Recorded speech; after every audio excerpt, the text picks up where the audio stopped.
سورۃ البقرہ کی آیت نمبر 51۔ الحمدللہ وکفی وسلام علی عبادہ الذین اصطفی،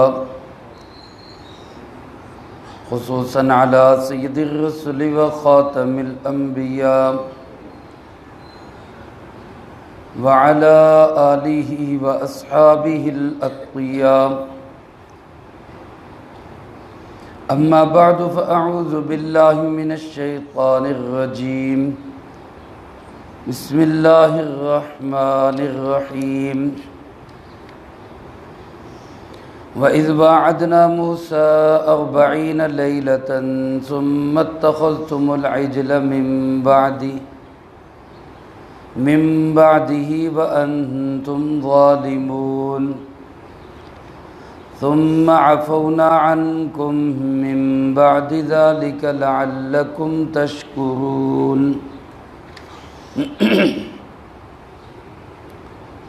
وَإِذْ وَاعَدْنَا مُوسَىٰ، اور وہ انعام بھی یاد رکھو جب ہم نے حضرت موسیٰ علیہ السلام سے وعدہ کیا 40 لیلۃً، 40 راتوں کا، ثم اتخذتم العجل من بعدی، پھر تم نے بنا لیا بچھڑے کو معبود ان کے بعد، وانتم ظالمون، جبکہ تم ظلم کر رہے تھے، ثم عفونا عنکم من بعد ذلک، پھر ہم نے درگزر کیا تم سے اس کے بعد بھی، لعلکم تشکرون، تاکہ تم شکر گزار بن سکو۔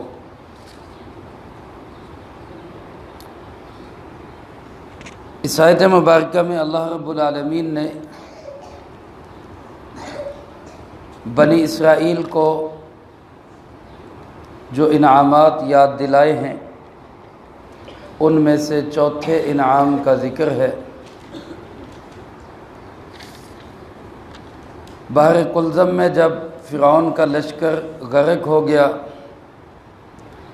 اور موسیٰ علیہ السلام اور ان کی قوم بنی اسرائیل پار لگ گئی، اس سارے منظر کے بعد جب یہ کسی مقام پہ ٹھہرے، بعض علماء نے لکھا ہے واپس مصر میں آ گئے تھے، مصر کی حکومت اللہ نے ان کو عطا کر دی تھی، اور بعض نے لکھا ہے کہ مصر میں واپس نہیں آئے بلکہ آگے شام کی طرف چلے گئے، وہاں کسی مقام پہ ٹھہرے یا مصر میں ٹھہرے۔ چند دن کے بعد بنی اسرائیل کے لوگ موسیٰ علیہ السلام سے کہنے لگے کہ اے موسیٰ، کوئی اللہ پاک سے ہمیں کوئی قانون، کوئی دستور، کوئی طرز حیات، کوئی ایسا طریقہ کار ہمیں لا کے دو جس کے مطابق ہم زندگی بنائیں اپنی۔ پہلے تو فرعون کے کہنے پہ چلتے تھے، جیسے وہ چلاتا تھا چلتے رہتے تھے، اب وہ تو گیا غرق ہو گیا، اس کا نظام تو ختم ہو گیا، اب ہمارا نظام کیا ہوگا یہ ہمیں نہیں پتہ۔ اللہ پاک سے دعا کرو، درخواست کرو، طلب کرو، کوئی نظام، کوئی ہمیں کتاب، کوئی دستور ہمیں ملے جس کے مطابق ہم زندگی بنائیں۔ حضرت موسیٰ علیہ السلام نے اللہ پاک سے دعا کی، درخواست کی۔ اللہ رب العالمین نے فرمایا کہ آپ کوہ طور پہ آ جائیں اور آپ وہاں پہ اعتکاف کریں، وہاں پہ آپ رہیں، ٹھہریں، اس عبادت کے انعام میں ہم آپ کو کتاب عطا کر دیں گے۔ چنانچہ حضرت موسیٰ علیہ السلام سے وعدہ ہوا پہلے 30 راتوں کا، پھر 30 راتوں کے بعد 10 راتیں اور بڑھا دی گئیں اور وعدہ ہوا 40 راتوں کا۔ 40 دن اور 40 رات آپ وہاں پہ قیام کریں، پھر آپ کو تورات عطا کر دی جائے گی، ضابطہ حیات آپ کو مل جائے گا، ایک قانون، ایک دستور، ایک لا آپ کو دے دیا جائے گا۔ یا میرے عزیز دوستو، اپنے پاک پیغمبر صلی اللہ علیہ وسلم کی عظمتوں کو بھی دیکھیں اور فخر کریں اور شکر ادا کریں۔ اللہ پاک نے ہمیں امام الانبیاء جناب محمد کریم صلی اللہ علیہ وسلم کا امتی بنایا۔ دیگر انبیاء علیہ السلام کو جو کتابیں ملی ہیں تو ان کو پابند کیا گیا کہ آپ وہاں پہ جائیں، آپ کو کتاب ملے گی۔ حضرت موسیٰ علیہ السلام، حضرت عیسیٰ علیہ السلام، حضرت داؤد علیہ السلام، زبور، تورات، انجیل، اللہ نے اپنے انبیاء علیہ السلام کو کہا فلاں مقام پہ جائیں، عبادت کریں، عرض و نیاز کریں، پھر آپ کو کتاب ملے گی۔ لیکن ہمارے پیارے آقا جناب محمد کریم صلی اللہ علیہ وسلم کے لیے ایسا کوئی پابندی کا حکم نہیں آیا، بلکہ آپ صلی اللہ علیہ وسلم جہاں پر تھے اللہ نے قرآن کریم کو وہیں پر بھیج دی۔ آپ مکہ میں تھے تو مکہ میں آ رہا تھا، آپ مدینہ میں تشریف لے گئے، مدینہ میں آنے لگ گیا، آپ مسجد میں ہیں، مسجد میں آ گئے، آپ گھر میں ہیں، گھر میں آ گئے، آپ بدر میں، احد میں، حنین میں، کسی بھی جگہ پر ہیں، آپ کو قرآن کا پابند نہیں کیا گیا بلکہ قرآن کریم کو آپ کے پاس بھیج دیا گیا۔ ایسی شان ہے ہمارے پیارے آقا جناب محمد کریم صلی اللہ علیہ وسلم کی، تو کیوں نہ ہم ناز اور فخر کریں، اللہ نے ہمیں اس اپنے حبیب کا امتی بنایا۔ اللہ ہمیں اسی امتی ہونے کی حیثیت کو اور اس کے منصب کو بھی ادا کرنے کی توفیق نصیب فرمائے۔ اور موسیٰ علیہ السلام سے وعدہ ہوا کہ آپ 40 راتیں وہاں گزاریں، 40 لیلہ، 40 کے عدد کو علماء نے لکھا ہے انسان کے احوال کے بدلنے میں خاص اثر ہے۔ جب بچہ شکم مادر میں ہوتا ہے، اللہ پاک نے بچے کی تخلیق کا ذکر کیا، ہم سب کی تخلیق کا ذکر ہے قرآن کریم میں۔ ثم خلقنا النطفة علقة فخلقنا العلقة مضغة فخلقنا المضغة عظاما، کہ پہلے نطفہ، پھر علقہ، پھر مضغہ، یہ جو 3 حالتیں گزرتی ہیں علماء نے لکھا ہے کہ ان پہ بھی 40 دن کا وقت گزرتا ہے۔ 40 دن کے بعد اگلی سٹیج میں چلا جاتا ہے انسان۔ پھر جب 3 چلے ہو جاتے ہیں جو کہ 4 مہینے بنتے ہیں تو فَكَسَوْنَا الْعِظَامَ لَحْمًا ثُمَّ أَنشَأْنَاهُ خَلْقًا آخر، پھر اللہ اپنی روح اس انسان کے اندر ڈالتے ہیں۔ اسی سے علماء نے لکھا ہے کہ انسان کے احوال کے بدلنے میں چلے کا بڑا خاص اثر ہے۔ ایک حدیث پاک میں بھی آپ صلی اللہ علیہ وسلم نے ارشاد فرمایا جس کا مفہوم یوں ہے کہ جو بندہ 40 دن تک کوئی عمل، اچھا عمل اللہ کی رضا کے لیے کرتا ہے، 40 دن تک اس میں دکھلاوا، نام و نمود، شہرت، ریاکاری مطلوب و مقصود نہیں ہوتی، اللہ کی رضا کے لیے کوئی عمل کرتا ہے، 40 دن اللہ پاک اس کے دل، دماغ، زبان پہ حکمت کے چشمے جاری کر دیتے ہیں۔ وہاں بھی 40 دن کا ذکر ہے۔ اس لیے ہمارے صوفیاء کے ہاں بھی مختلف اذکار و اوراد کے لیے چلہ ہوتا ہے، اور ہماری تبلیغی جماعت میں بھی وقت کو اپنے آپ کو بنانے کے لیے جو وقت لگوانے کا کہا جاتا ہے وہ 3 دن کے بعد چلہ، پھر چلے کے بعد 3 چلے۔ حضرت موسیٰ علیہ السلام سے بھی یہ کہا گیا کہ آپ ایک چلہ وہاں پہ گزاریں۔ علماء نے لکھا ہے پہلے 30 دن کا تھا، چونکہ یہ اعتکاف تھا، اور میں عرض کر چکا ہوں کہ اعتکاف بغیر روزے کے نہیں ہوتا۔ حضرت موسیٰ علیہ السلام نے 30 دن روزہ رکھا، اور 30ویں دن آپ نے اللہ سے ہم کلام ہونے کے لیے اپنے منہ مبارک کو صاف کر لیا، مسواک کر لیا، دھو لیا، اچھی طرح اللہ سے ملاقات ہونی ہے۔ اللہ رب العالمین نے فرمایا موسیٰ، وہ جو روزے دار ہونے کی حالت میں تمہارے منہ میں ایک بدبو سی پیدا ہوئی تھی، ہواڑ سی پیدا ہوئی تھی، مجھے تو وہ ہواڑ بڑی پسند ہے۔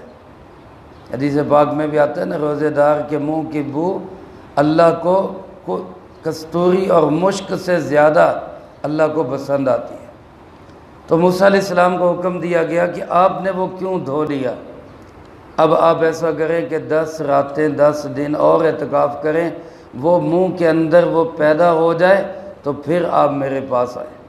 اس طرح علماء فرماتے ہیں حضرت موسیٰ علیہ السلام کو 30 سے 40 دن کا اعتکاف کرنا ہو، اور اس میں بھی خاص طور پہ رات کا ذکر ہے، 40 لیلہ، دن بھی ساتھ ہی ہیں لیکن راتوں کا ذکر خاص طور پہ، اس لیے کہ بندے کو رات میں جو اللہ کا قرب ملتا ہے وہ دن میں نہیں ملتا۔ حضرت عمر ابن عنبسہ رضی اللہ تعالیٰ عنہ کی ایک حدیث مبارک ہے جس میں وہ جناب نبی پاک صلی اللہ علیہ وسلم سے نقل کرتے ہیں کہ سب سے زیادہ بندہ اللہ اپنے رب کے قریب کس وقت ہوتا ہے، کس وقت میں بندہ اپنے رب کے سب سے زیادہ قریب ہوتا ہے اور کس حالت میں زیادہ قریب ہوتا ہے؟ وقت کون سا ہے؟ فرمایا رات کا وقت، جب اللہ رب العالمین خود اعلان فرما رہے ہوتے ہیں اپنے منادی کے ذریعے، ہے کوئی بخشش مانگنے والا کہ میں اس کو بخش دوں، ہے کوئی مجھ سے سوال کرنے والا میں اس کی مراد پوری کر دوں۔ یہ وقت فرمایا سب سے زیادہ قرب الہی کا وقت ہے۔ اور حالت کون سی سب سے زیادہ اللہ کے قریب ہونے کی؟ وہ حالت ہے سجدے کی حالت۔ سب سے زیادہ بندہ جس حالت میں اللہ کے قریب ہوتا ہے وہ سجدے کی حالت ہے۔ میرے محترم دوستو، آج مغرب سے پہلی تاک رات شروع ہوگی، 21 کی رات ہے، 21، 23، 25، 27، 29، یہ تاک راتیں جن میں شب قدر کے ہونے کا امکان زیادہ ہوتا ہے، ورنہ علماء لکھتے ہیں کہ آخری عشرے کی ہر رات ہی جاگنے کے لائق ہے، نہ معلوم کون سی رات شب قدر ہو۔ بوستان فارسی زبان کی ایک کتاب ہے، حکیم الامت مولانا اشرف علی تھانوی رحمۃ اللہ علیہ نے اس کے حوالے سے اپنے ملفوظات میں لکھا ہے، کسی شہزادے کا سفر کے دوران ہیرا گم ہو گیا، رات کا وقت تھا، کہیں سفر کر رہا تھا ریگستان میں یا کسی علاقے کے اندر، اس کا ہیرا گر گیا۔ اب جو ہیرا گرا تو وہ کچھ دیر تلاش کرنے لگے لیکن ہیرا ملا نہیں، تو اس نے اپنے خادموں سے کہا کہ یہاں جتنے پتھر، جو ریت، مٹی، جو کچھ ہے نا، یہ سارا ہی بورے میں بھر لو، یہ سارا بھرو گے تو اس کے ساتھ ہیرا بھی آ جائے گا، جا کے وہاں تلاش کر لیں گے۔ تو اسی کو مثال دیتے ہوئے حضرت فرماتے ہیں، حضرت حکیم الامت مولانا اشرف علی تھانوی رحمۃ اللہ علیہ، کہ آخری عشرے کی ہر رات کوئی جاگ لو، کیا پتہ کون سی شب قدر ہو، وہ ساتھ ہی آ جائے گی، اس وہ ہیرا بھی ساتھ ہی مل جائے گا۔ ورنہ لکھا ہے کہ کم سے کم تاک راتوں میں اور آخری درجے میں 27ویں رات تو ضرور ہی جاگ کے گزارو، کہ اکثر شب قدر 27ویں رات کو ہوتی ہے۔ لہٰذا ہمیں کوشش کرنی چاہیے آنے والی ان راتوں میں بہت زیادہ محنت اور کوشش کریں، اللہ کا قرب حاصل کریں۔ تو حضرت موسیٰ علیہ السلام کو حکم ہوا کہ آپ 40 راتوں کے لیے آئیں، وہاں ہم آپ کو تورات دیں گے۔ اچھا، موسیٰ علیہ السلام تو گئے وہاں پہ عبادت کرنے، قوم نے پیچھے کیا کیا؟ ان قوم کے اندر ایک شخص تھا جو منافق تھا، مسلمان نہیں تھا، اوپر سے کلمہ پڑھا تھا، اندر سے وہی فرعونیت تھی اس کے اندر۔ نام تھا اس کا سامری، پیشے کے لحاظ سے وہ زرگر تھا، جادوگر بھی تھا اور سنارا بھی تھا۔ اس نے کیا کیا؟ ایک بچڑا بنایا سونے کا، سب لوگوں سے سونا اکٹھا کیا، سونا اکٹھا کر کے اس کا ایک بچڑا بنا دیا، اور بچڑے کے اندر اس نے کہیں حضرت جبرائیل علیہ السلام جب کہیں گزر رہے تھے فرعون کی غرقابی کے وقت، تو اس نے دیکھا تھا کہ جہاں جہاں سے جبرائیل علیہ السلام کا گھوڑا گزرتا ہے وہاں وہاں خشک مٹی بھی سبز ہو جاتی، وہاں بھی سبزہ اگاتا ہے۔ تو اس نے وہاں سے کچھ تھوڑی سی مٹی اٹھا کے رکھ لی کہ یہ برکت والی مٹی ہے۔ اس نے یہ بچڑا بنا کے اس کے منہ میں وہ مٹی ڈالی تو بچڑا، سونے کا بچڑا، منہ سے آوازیں نکالنے لگا۔ جب وہ بچڑا منہ سے آوازیں نکالنے لگا تو لوگوں سے کہنے لگا، ھذا الہکم و الہ موسیٰ فنسی، اور میرا اور تمہارا اور موسیٰ علیہ السلام کا خدا تو یہ ہے، وہ بھول کے پتہ نہیں کس خدا کے چکروں میں لگا ہوا، یہ ہمارا خدا ہے۔ یہ جو لوگ ہوتے ہیں نا کہ شعبدے دیکھ کر، کرامتیں دیکھ کر اور ایسی خرق عادت چیزیں دیکھ کر لوگ کہتے ہیں یہ جی بڑا بابا جی پہنچا ہے، بابا جی بزرگ ہے جی بڑا ماشاءاللہ جی، وہ ادا کرتا تھا ادا ہو جاتا، ادا کرتا تھا ادا۔ یہ لوگ اصل میں جاتے ہیں گمراہی کی طرف۔ دیکھنے کی چیز، کسی کو یہ پرکھنا ہونا اللہ کا ولی ہے یا نہیں ہے، اس کے دیکھنے کی ایک چیز ہے بس، اس کی زندگی کے اندر سنت اعمال ہیں یا نہیں، زندگی سنت کے مطابق ہے یا نہیں۔ زندگی سنت کے مطابق ہے، ایک بھی کرامت نہیں، آنکھیں بند کر کے یقین رکھو اللہ کا ولی ہے۔ اور زندگی سنت کے مطابق نہیں ہے، ہوا میں اڑتا ہوا نظر آئے، پانیوں پہ تیرتا نظر آئے، وہ دم کرے تو مسئلے حل ہوتے ہوئے نظر آئیں، یاد رکھیں وہ اللہ کا ولی نہیں ہے، وہ شیطان کا ولی ہے۔ اللہ کے ولی کی زندگی سنت کے مطابق ہو۔ تو یہ لوگ بھی ایسے ہی کمزور عقیدے شعبدہ بازیوں کے پیچھے چل پڑتے، بچڑے کے منہ سے آواز آئی، لو جی قوم لگ گئی بچڑے کے پیچھے۔ اللہ پاک فرماتے تم نے بچڑے کو معبود بنا لیا، انتم ظالمون، جبکہ تم ظالم تھے، شرک کر رہے تھے، ہم نے برداشت کیا، اس شرک کے باوجود تمہیں سزا نہیں دی۔ یہ اللہ پاک کا انعام تھا ان کے اوپر، تورات بھی دی، یہ بھی انعام، اور بچڑے کی پوجا کرنے کے باوجود ان کو اللہ نے تہس نہس نہیں کیا، یہ بھی اللہ کا انعام۔ اگلا انعام پانچواں کیا بتایا؟ ثم عفونا عنکم، اتنے بڑے گناہ کے باوجود، اتنے بڑے جرم اور ظلم کے باوجود، جس کے متعلق اللہ پاک فرماتے ہیں جب زمین پہ شرک ہوتا ہے تو زمین کا دل کرتا ہے کہ تنشق الارض، زمین پھٹ جائے، اور آسمان کا دل کرتا ہے کہ آسمان گر پڑے جب کوئی زمین پہ اللہ کے ساتھ شرک کرتا ہے۔ لیکن اس کے باوجود اللہ فرماتے ہم نے درگزر کیا، عفونا عنکم، ہم نے تمہیں معاف کر دیا، من بعد ذالک، اس کے باوجود بھی بچڑے کو تم ہمارا شریک بنا رہے ہو، اس کے باوجود ہم نے تمہیں معاف کر دیا۔ یہ ہمارا انعام تھا تمہارے اوپر، اور انعام کس لیے کیا تھا؟ لعلکم تشکرون، تاکہ تم شکر گزار بن جاؤ۔ اور اب شکر کیا ہے کہ قرآن کو مانو، صاحب قرآن جناب محمد کریم صلی اللہ علیہ وسلم کو مانو۔ لیکن تمہاری ڈگر اب بھی وہی کی وہی ہے، نہ اللہ کو مان رہے ہو، نہ اللہ کی کتاب کو مان رہے ہو، نہ اللہ کے محبوب کو مان رہے ہو۔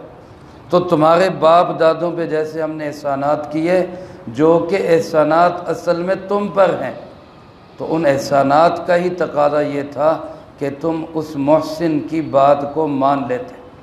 تو لہٰذا ان یہودیوں کو کہا جا رہا ہے، آج کے یہودیوں کو کہا جا رہا ہے، اپنے آباء و اجداد کی نعمتوں کو یاد رکھو اور اللہ پہ اور اللہ کے آخری نبی حضرت محمد صلی اللہ علیہ وسلم پہ کامل ایمان اور یقین لے آؤ۔ اللہ پاک مجھے آپ کو سب کو ایمان پہ استقامت نصیب فرمائے۔ جتنے بھی اللہ رب العالمین کے انعامات ہیں، ہم سب کو اللہ ان کا شکر ادا کرنے کی توفیق نصیب فرمائے۔ تفسیر خازن میں حضرت موسیٰ علیہ السلام سے نقل کیا گیا ہے، جس کو حضرت مولانا ادریس کاندلوی رحمۃ اللہ علیہ نے معارف القرآن کے اندر نقل کیا ہے۔ حضرت فرماتے ہیں حضرت موسیٰ علیہ السلام نے بارگاہ خداوندی میں عرض کی، میرے مولا میں تیرا شکر کیسے ادا کر سکتا ہوں، میں تیرا شکر کیسے ادا کر سکتا ہوں؟ اگر میں زبان سے تیرا شکر ادا کروں تو یہ زبان بھی کس نے دی ہے؟ اللہ تو نے ہی دی ہے، اور اس زبان میں شکر کی توفیق بھی کس نے دی ہے؟ اللہ تو نے ہی دی ہے۔ اگر میں اعضاء سے تیرا شکر ادا کروں، نماز پڑھ کے روزہ رکھ کے، تو اللہ یہ جسم بھی تو نے دیا ہے، پھر اس کو توفیق بھی تو نے دی ہے، پھر اس کا میں شکر ادا کروں، پھر اس شکر کا شکر ادا کروں، تو اللہ تیرا شکر تو ادا ہو ہی نہیں سکتا، ہر شکر پہ پھر شکر ہو جائے گا۔ اللہ پاک نے فرمایا موسیٰ بس بس، جس نے یہ بات سمجھ لی اس نے میرا شکر ادا کر دیا، میں اس سے راضی ہو گیا، اس نے میرا شکر ادا کر دیا۔ تو اللہ کی دن بھر ہم کروڑوں نعمتیں استعمال کرتے ہیں، دن میں کچھ نہیں تو 2 نفل ہی شکرانے کے پڑھ کے اللہ سے کہہ دیا کریں یا اللہ تیرا شکر ہے، ظاہری باطنی جسمانی روحانی نعمت ایمان نعمت علم، اتنی بڑی بڑی نعمتیں اللہ تو نے ہمیں دی ہیں، اللہ ہم تیرا شکر ادا کرتے ہیں۔ اللہ مجھے آپ کو سب کو شکر گزار بندوں میں شامل فرمائے۔ اللهم أنت السلام ومنك السلام تباركت ربنا وتعاليت يا ذا الجلال والإكرام. اللهم أعنا على ذكرك وشكرك وحسن عبادتك. اللهم احسن عاقبتنا في الأمور كلها وأجرنا من خزي الدنيا وعذاب الآخرة. اللهم باقية كباقية الوليد. اللهم استر عوراتنا وآمن روعاتنا. اللهم إنا نجعلك في نحورهم ونعوذ بك من شرورهم. اللهم اكفنا بحلالك عن حرامك وأغننا بفضلك عمن سواك. اللهم اكفنا كل مهم من حيث شئت ومن أين شئت. رب اغفر وارحم وأنت خير الراحمين. رب ارحمهما كما ربياني صغيرا. اللهم ربنا تقبل منا إنك أنت السميع العليم وتب علينا إنك أنت التواب الرحيم. وصلى الله على النبي الكريم وعلى آله وأصحابه أجمعين برحمتك يا أرحم الراحمين.